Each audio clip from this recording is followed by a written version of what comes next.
وقوم نوح لما کذبوا الرسل، پھر دوسری مثال دی، فرمایا اسی طرح جب نوح کی قوم نے رسولوں کو جھٹلایا، نوح کی قوم نے رسولوں کو جھٹلایا، یہ دونوں پہلوؤں سے صحیح ہے، یعنی ان کی قوم کے پیچھے ایک پیغمبروں کی تاریخ موجود تھی، نبیوں کی تاریخ موجود تھی، وہ ان کی تکذیب کے تو مرتکب ہو ہی چکے تھے، پھر حضرت نوح کی بعثت ہوئی، انہوں نے ان کو بھی جھٹلا دیا،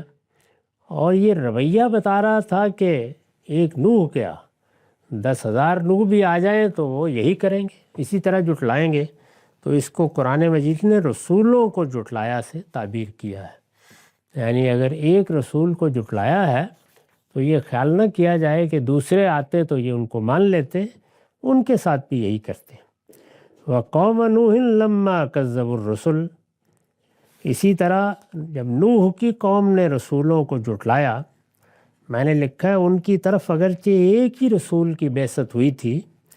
مگر کوئی رسول بھی یہ دعوت ان کے ساتھ پیش کرتا تو اس کے ساتھ وہی کرتے،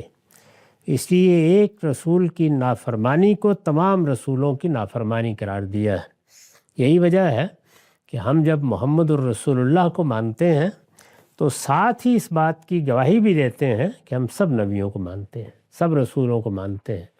ایک نبی یا ایک رسول کو ماننا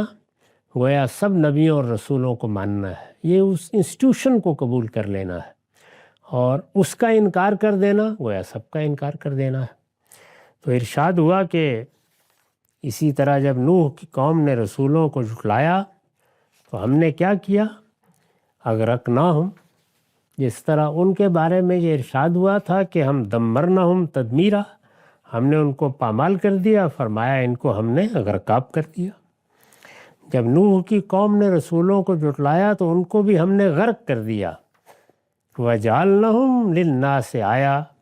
اور لوگوں کے لیے انہیں عبرت کی ایک نشانی بنا دیا۔ ظاہر ہے کہ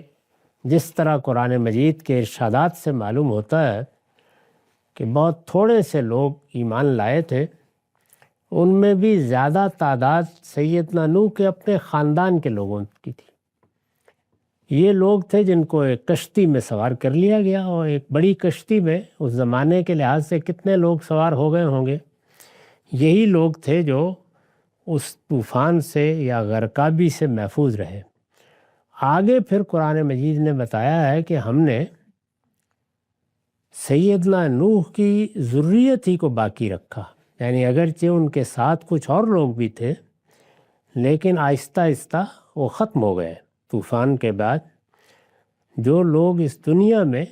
باقی رہے وہ انہی کی اولاد میں سے تھے۔ ان کی اولاد میں سیدنا نوح کا یہ طوفان اور اس کی داستان پھر ایک نشانی کے طور پر نسلاً بعد نسلاً محفوظ رہی، اس کو یہ بیان کیا ہے، اور لوگوں کے لیے انہیں عبرت کی ایک نشانی بنا دیا۔ ظاہر ہے کہ جو لوگ کشتی سے اترے ہوں گے وہ خود بھی جانتے تھے کہ منکروں کے ساتھ کیا ہوا ہے، پیغمبر کو جھٹلانے والے کس انجام کو پہنچے ہیں، اور آگے اپنے بچوں کو بھی بتاتے ہوں گے۔ اس وقت بھی ہم دنیا کی تاریخ پڑھتے ہیں تو معلوم ہوتا ہے کہ ہر جگہ یہ روایت کسی نہ کسی صورت میں موجود ہے، اس پر اب ہزاروں سال گزر چکے ہیں، اس وجہ سے اس کی تفصیلات میں فرق واقع ہوتا ہے، لیکن روایت قائم رہی۔ اسی طرح جب نوح کی قوم نے رسولوں کو جھٹلایا تو ان کو بھی ہم نے غرق کر دیا، اور لوگوں کے لیے انہیں عبرت کی ایک نشانی بنا دیا۔ وَأَعْتَدْنَا لِلظَّالِمِينَ عَذَابًا أَلِيمًا، اس طرح کے ظالموں کے لیے آگے بھی ہم نے ایک دردناک عذاب تیار کر رکھا ہے۔ اب یہ دنیا کی دینونت، دنیا کی جزا و سزا اور آخرت کی جزا و سزا میں اتصال کو بیان کیا ہے۔ اس کے بارے میں بھی بارہا وضاحت ہو چکی ہے کہ جن قوموں پر یا جن افراد پر اللہ تعالیٰ دنیا ہی میں اپنا عذاب نازل کر دیتے ہیں، یعنی ان کا جرم واضح ہو جاتا ہے، ان کے بارے میں کسی حساب کتاب کی ضرورت باقی نہیں رہتی، وہ اپنی سرکشی سے واضح کر دیتے ہیں کہ وہ ہر طرح کی سزا کے مستحق ہو گئے ہیں، تو ان کی جزا و سزا پھر مؤخر نہیں کی جاتی، وہ اسی دنیا سے شروع ہوتی ہے۔ اس دنیا میں پھر قرآن نے بتایا کہ برزخ میں بھی اسی طرح جاری رہتی ہے، اگرچہ اس کی نوعیت یہ ہوتی ہے کہ جیسے ہم سوئے ہوئے کچھ چیزیں دیکھتے رہتے ہیں. یہ مثال ہے، ظاہر ہے کہ اس کیفیت کو ہم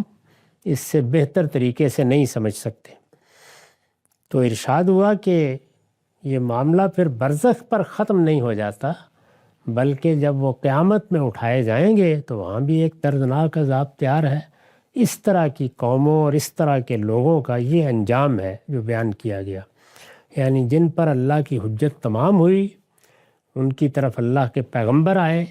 اللہ کے پیغمبروں کے ساتھ اللہ کی بینات نازل ہوئیں، اللہ نے اپنی کتابیں ان پیغمبروں کو دیں، ان کے ساتھ اللہ تعالیٰ کی معیت کا ظہور ہوا. اس طرح گویا ایک درجے میں ذات باری کو، اس کی نشانیوں کو لوگوں نے آنکھوں سے دیکھ لیا.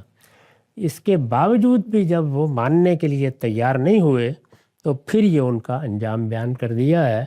کہ ان کی جزا و سزا کے لیے کسی قیامت کا انتظار نہیں ہوتا، وہ اسی دنیا سے شروع ہوتی ہے. اور جیسے کہ فرعون کے بارے میں یہ بتایا ہے کہ اس وقت صبح و شام